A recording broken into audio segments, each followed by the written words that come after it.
Bom dia, família! Como é que vocês estão aí? Bom dia para você. Espero que você esteja muito bem nesse dia. Seja bem-vindo de volta aí ao nosso devocional. Hoje, num novo capítulo, capítulo 21 de Provérbios. Já atravessamos aí 2/3 do nosso estudo desse livro. Tem 31 capítulos, né? Então, já passamos aí um pouco mais de 2/3. Temos bastante chão ainda para ver. E que bom que você está aqui junto comigo. Hoje nós vamos abordar um tema que eu acho que a gente não abordou desse jeito ainda, hein? No livro de Provérbios. E é um tema que talvez seja um pouco controverso e você vai precisar me ouvir primeiro para eu te explicar o que o texto diz, porque quando eu ler para você, provavelmente não vai fazer sentido. Vai falar, não, não é possível, não é isso que a Bíblia está falando, não. Né? Vai parecer ir contra algumas percepções que a gente tem, porque a nossa percepção ela é muito rasa. A gente vai ter que aprofundar a nossa percepção para a gente poder compreender o que a sabedoria do texto está dizendo aqui. E eu quero lembrar você que quem escreve esse texto é Salomão, que além de ser o homem mais sábio do mundo, filho de Davi, blá, blá, blá, também era um rei. Então, vamos ouvir de um rei o que ele tem a dizer sobre governantes, sobre reis. Na época dele, rei, né? Era o governante. Mas hoje a gente poderia dizer presidente, governador, prefeito e assim por diante. Vamos olhar o que diz o texto. Capítulo 21, versículo 1 diz assim: O coração do rei é como um rio controlado pelo Senhor. Nós já vamos, isso aqui é importante, nós vamos descascar isso aqui. É como um rio controlado pelo Senhor. Ele o dirige para onde quer. O coração do rei é como um rio controlado pelo Senhor. Então aqui você tem um contraste do rei e do Senhor. E ele o dirige para onde quer. Gente, aqui nós estamos ouvindo um rei falar sobre como o Senhor controla o coração de reis. Então tem alguém que é apropriado para poder falar sobre o coração de um rei, porque está vindo do coração de um rei. Dizendo que o coração do rei, apesar da gente olhar para o rei naquela época, né, hoje seria para nós presidente, ou governador, ou prefeito, né, a autoridade máxima, né, de uma determinada região. Então, o rei era a última palavra, né, era a última bolacha do pacote, né? Era o cara que mandava e desmandava naquela época, ainda mais porque não havia divisão de poderes, existia só, né, o rei que era executivo, legislativo e judiciário, tudo junto, né? Então, o coração do rei parecia aquela coisa assim, cara, né, que é absoluta. O rei decide o que ele quiser, a hora que ele quiser, do jeito que ele quiser, e o rei é a palavra final e ele é absoluto. E aqui o texto está nos chamando a atenção para dizer o seguinte: o coração do rei, apesar de ser a autoridade máxima e de ter muita autoridade, muito poder, não é absoluto. Existe algo que é absoluto acima do rei. Acima, além do alcance do domínio do rei, existe o Senhor. O coração do rei ele é como um rio controlado pelo Senhor e o Senhor dirige ele para onde ele quer. Nós vamos chegar lá. Calma, respira, porque provavelmente você está me ouvindo falar isso, falando, cara, isso aí não é possível, pastor. Não é possível que você acredita nisso, porque eu olho para os governantes, sejam eles quais forem, e eu falo, cara, é cheio de corrupção, nosso país, né? Tanta coisa que a gente gostaria que mudasse. Como é que você me diz que o coração do rei está na mão do Senhor? Como é que você me explica isso, pastor? Né? E aqui a gente vai precisar aprofundar o nosso entendimento para a gente compreender o que esse texto está dizendo. Para a gente começar, vamos começar imaginando um rio, que é isso, esse é a analogia que é feita aqui. O coração do rei é como um rio controlado pelo Senhor e ele o dirige para onde quer. Se você, não sei se você já observou isso alguma vez ou já viu algum documentário a respeito disso, né? Mas rios, apesar da sua força, apesar de parecerem imutáveis, rios, dependendo da tempestade ou dependendo da engenharia humana, podem mudar o seu curso. Pega a visão, pega a visão. O rio, ele parece uma coisa, cara, né, que eu não tenho como mexer. Como é que eu vou alterar o curso de um rio? Quem sou eu para fazer isso? Mas se vier uma tempestade forte o suficiente, a tempestade pode realocar a água e a terra e o barranco e mudar o curso de um rio. Também a engenharia humana é capaz de mudar o curso de um rio, ou até fazer como nós vemos aí, né? Na nossa história do Brasil, nós temos a Itaipu, né? Que foi um rio que foi parado o curso dele para fazer uma represa que, à época, era a maior represa do mundo, né? Gerando energia elétrica para boa parte do Brasil e do Paraguai também. Então, existe a engenharia humana que é capaz também de mudar o leito de um rio. Isso não quer dizer que seja fácil, não quer dizer que seja da noite para o dia que acontece, mas acontece. Então aqui a analogia diz: o coração do rei é como um rio. A gente olha para o coração do rei, a gente olha para o coração de um governante e fala: cara, isso aí, quem sou eu para mudar isso? Cara, isso aí é imutável, isso aí não tem jeito, isso aí não tem, né, uma coisa muito forte para mim. E de fato é. Mas tempestades e engenharia podem mudar o curso de um rio, assim como tempestades e a engenharia de Deus pode mudar o curso também do coração de um rei, aquele que parece tão difícil para mim e para você, mas não é imutável. E diz o nosso texto, né? Ele o dirige, Deus o dirige para onde quer, assim como você faz com o rio.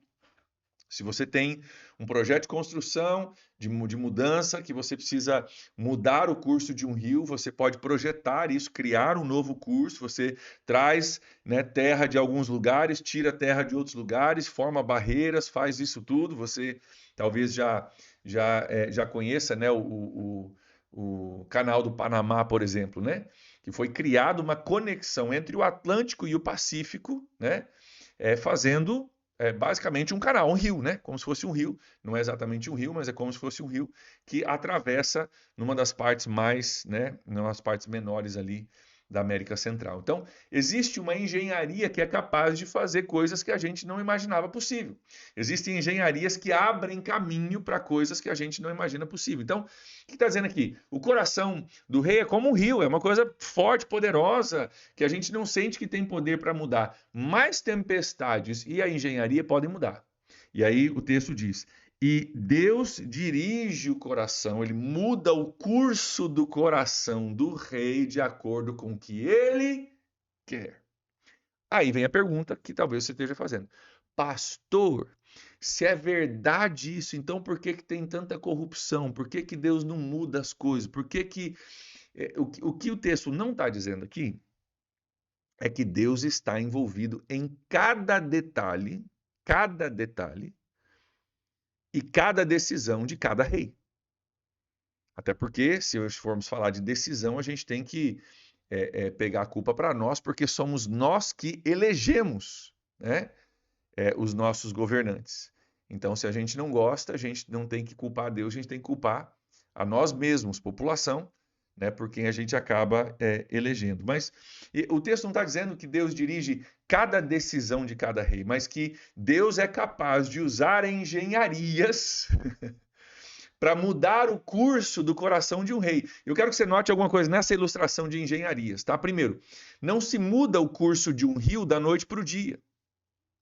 A mudança do curso de um rio depende de um planejamento a longo prazo e a execução de obras que acabam levando o curso do rio para um caminho diferente. Eu diria da mesma forma, quando Deus age na história da humanidade, Deus tem um plano a longo prazo e ele vai usando situações e circunstâncias para levar o curso da humanidade para onde ele deseja que ele vá. Isso não tem a ver com a decisão que foi tomada anteontem lá no teu governo local que você não gostou e você está perguntando onde está Deus. Eu estou falando de uma jogada muito maior do que isso.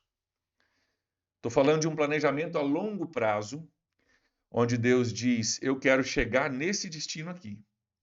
Quero que daqui a, né, determinados anos isso aqui aconteça. Então, eu vou trabalhar um projeto de engenharia divina para alterar o curso do coração do rei, para que os meus planos sejam cumpridos. E aí a gente entra num segundo entendimento mais intenso aqui, vê se você consegue acompanhar É super importante a gente entender isso aqui, tá?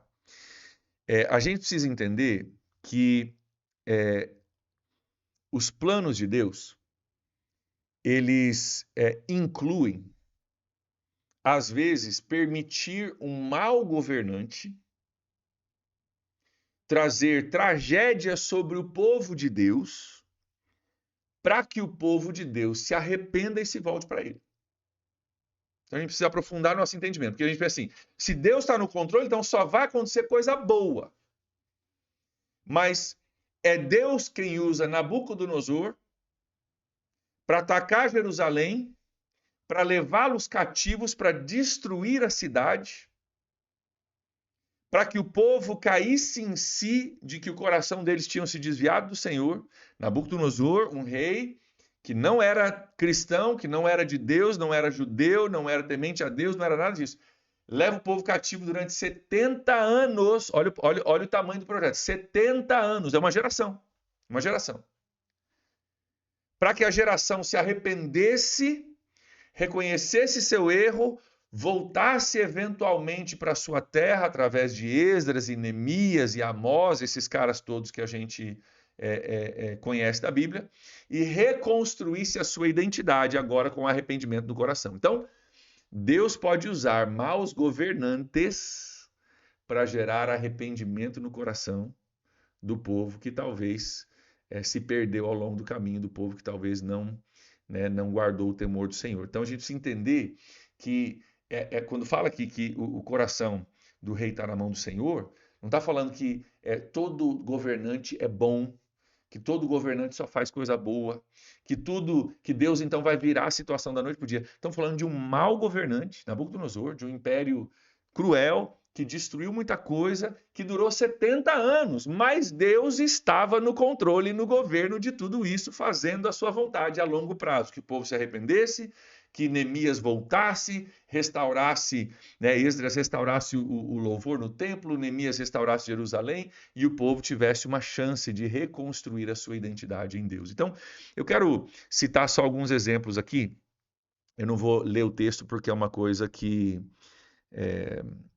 vai demorar muito tempo. Mas se você for para Êxodo 10, versículos de 1 a 2, você vai ver, por exemplo, que Deus controlou o coração de Faraó no Egito, tá? Não era um cara temente a Deus, mas Deus tinha um propósito, Deus tinha um intuito, e ele controlou o coração de Faraó para que Faraó tomasse as decisões de acordo com aquilo que Deus precisava. Também isso acontece com relação a, lá em Isaías capítulo 10, versículos de 5 a 7. A gente vê isso com relação ao Império Assírio. A gente vê isso em Isaías 45 com relação a Ciro, o imperador persa, tá? Então, se você for ler lá Isaías 45, versículo de 1 a 6, Deus fala do coração de Ciro, que não era temente a Deus, como alguém que estava na mão dele. O rei Ataxerxes, ok? Esdras, capítulo 7, versículo 21, e Neemias, capítulo 2, versículo de 1 a 8. Então, Deus é soberano sobre todas as coisas, inclusive sobre o coração do rei. É isso que o texto está dizendo para nós. Isso não quer dizer que Deus concorda com todas as decisões de todos os reis, com certeza não. Isso não quer dizer que Deus manda que que se faça todas as coisas erradas que os reis governantes fazem, não é isso. Mas Deus é capaz de usar tempestades, Deus é capaz de usar engenharia divina para mudar o curso do coração do rei, para chegar no destino que Deus deseja. Então, queridos, para nós hoje, no meio de um governo que tantas vezes, a gente não estou falando nada de novidade aqui e nada da atualidade necessariamente. Estou falando disso, a gente pode aplicar isso a vários governos ao longo de vários anos no Brasil. Existe, você sabe, muita corrupção, muita dificuldade, muita coisa que não chega na ponta da linha onde precisava chegar. A gente sabe de tudo isso. Ao mesmo tempo que nós sabemos disso e não queremos negar isso, nós, como povo de Deus, não podemos esquecer que Deus continua no trono, Deus continua no governo. Isso não quer dizer que Deus esteja causando tudo, não quer dizer que Deus concorde com tudo, mas ainda Deus é soberano. Deus está acima desse coração do rei que a gente acha que é um rio com o qual eu não consigo mexer. Deus é o engenheiro que muda o curso do rio. E nosso dever aqui é nós orarmos a respeito disso, sermos pessoas de menos reclamação e mais oração. Quero terminar com esse versículo, está no capítulo, também no capítulo 31, ou 21, perdão, só que agora no capítulo 21, versículo 30. É o mesmo capítulo que a gente está começando aqui, agora no final do capítulo ele está meio que falando a mesma coisa, para a gente estar lembrando, está fechando o capítulo lembrando a gente da soberania de Deus. Olha o que diz o texto. Não há sabedoria alguma e nem discernimento algum e nem plano algum que possa opor-se ao Senhor. Não há sabedoria alguma, discernimento algum, plano algum que possa opor-se ao Senhor. O que o capítulo 21 de Provérbios está nos lembrando? Deus é soberano sobre todas as coisas, inclusive sobre o coração do rei. Isso não quer dizer que você precisa concordar com tudo, mas principalmente no momento que a gente está vivendo hoje no Brasil. Não desfaleça, não perca a sua esperança. Se você quer fazer alguma coisa a respeito, ore, peça a Deus por misericórdia, peça a Deus por ajuda, né? Não seja a pessoa que reclama, mas a pessoa que clama a Deus, né, pelo nosso país. E não se esqueça, acima de tudo, que Deus continua no trono, Ele é soberano. No final da história, quem vence é Ele, e nós podemos descansar e confiar nessa verdade. Amém? Vamos orar? Pai, nós colocamos diante do Senhor as nossas vidas hoje, reconhecemos que esse texto, às vezes é difícil da gente acreditar, mas ao olhar um pouco mais profundo, nós vemos que de fato o Senhor usou bons governantes e maus governantes para cumprir a tua vontade. Então, Deus, nós oramos hoje pelos nossos governantes, pelo nosso país, que o Senhor tenha misericórdia de nós, Deus. Como teu povo, Pai, nós oramos para que a tua vontade seja feita, que a tua justiça seja cumprida. Que o Senhor olhe, Deus, para as dificuldades que o nosso país tem enfrentado há tanto tempo, de corrupção, de desvios de conduta, Deus, de coisas que atrapalham o avanço do nosso país. Tem misericórdia de nós, Deus, por favor. Ó Deus, trabalha no curso da história do nosso país, para nos levar, ó Deus, para um lugar de maior retidão, de maior prosperidade, de decisões mais bem tomadas, de pessoas mais bem qualificadas, ó Deus, nos lugares de governo, para que isso possa se traduzir numa sociedade mais igualitária, numa sociedade mais justa, uma sociedade mais próspera para todos nós. Nós entregamos a Ti o nosso dia hoje, agradecemos, Senhor, pela luz da Tua palavra e oramos assim em nome de Jesus. Amém. Amém, gente. Deus abençoe vocês aí. Um abraço. Nos vemos amanhã. Tchau, tchau.